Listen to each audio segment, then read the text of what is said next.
Hej! Nim här igen. A-kassan. Du har hört om den. Du är ganska säker på att du vet hur den funkar. Men nu ska vi gå till botten med den.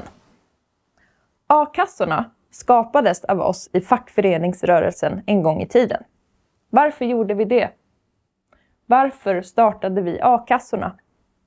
Jo, A-kassa betyder arbetslöshetskassa. Kort och gott en kassa för de som blivit arbetslösa. Minns du det här? Vi lovar och försäkrar. Det fackliga löftet fungerar bara om vi håller ihop. Och det är inte alltid så lätt. Om man är arbetslös är det förmodligen det enda man går runt och tänker på. Att man inte har ett jobb. Hur länge klarar jag mig? Hur ska allt gå ihop? Att till slut blir ju vem som helst desperat. Det är inte konstigt alls. Om man inte har pengar till hyran. Om man ser den där efterlängtade semesterresan gå upp i rök. Att man aldrig kan hänga med kompisarna ut och käka pizza. Om man inte kan sätta mat på bordet åt sig själv eller sin familj. Vad är det då som får en att hålla ut? Att inte backa från det fackliga löftet och ta arbeten med dåliga villkor och sämre löner?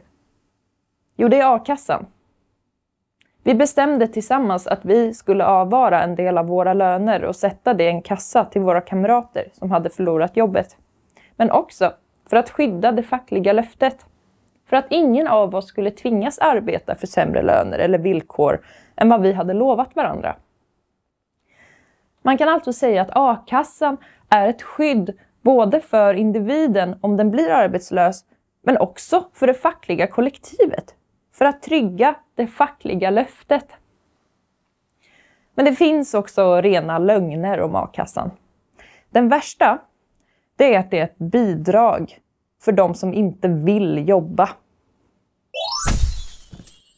Det ska löna sig att arbeta. Det ska inte löna sig att gå på bidrag. Ja, A-kassan är ju inget bidrag. A-kassan är ett bidrag som bara är till för att skydda lata människor. Nej, alltså A-kassan är inget bidrag, det är en försäkring. Ja, men vi betalar in till A-kassan varje månad, precis som vår hemförsäkring eller bilförsäkring eller vilken försäkring man nu har. Folk måste bli motiverade att gå och jobba.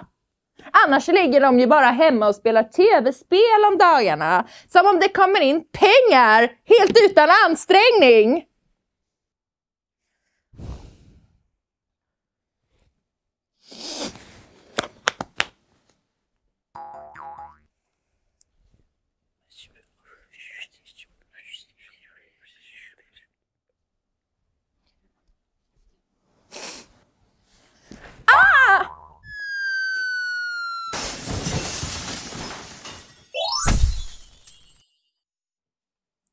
Vi måste faktiskt slå hål på de här lögnerna en gång för alla. Man har under alldeles för lång tid skuldbelagt och misstänkliggjort arbetslösa människor. Att man är lat, att man utnyttjar systemet, att man går på bidrag. Så för att det ska vara så tydligt som möjligt, A-kassan är en försäkring, inte ett bidrag. Det finns till och med en självrisk i A-kassan. Det är att vi får 80% av lönen när vi stämplar, som det också kallas. Människor vill inte att saker ska gå snett. Lika lite vill vi inte vara arbetslösa. Vi vill arbeta på ett ställe där vi känner meningsfullhet. Där det oftast är kul, där det är bra stämning och där vi blir uppskattade. Om vi gemensamt kan hålla det fackliga löftet är dessa arbetsplatser möjliga i alla branscher. Alla passar inte att jobba som barnskötare, elektriker, lokalvårdare eller i gruvan. Men alla de jobben behövs. Och alla jobb ska ha bra löner och villkor. Därför ska vi fortsätta stå upp för en stark A-kassa. För att skydda oss själva och våra kamrater. För de som behöver använda den försäkringen idag. Och för de som behöver använda den försäkringen imorgon. För hur skulle det egentligen bli om A-kassan försvann helt?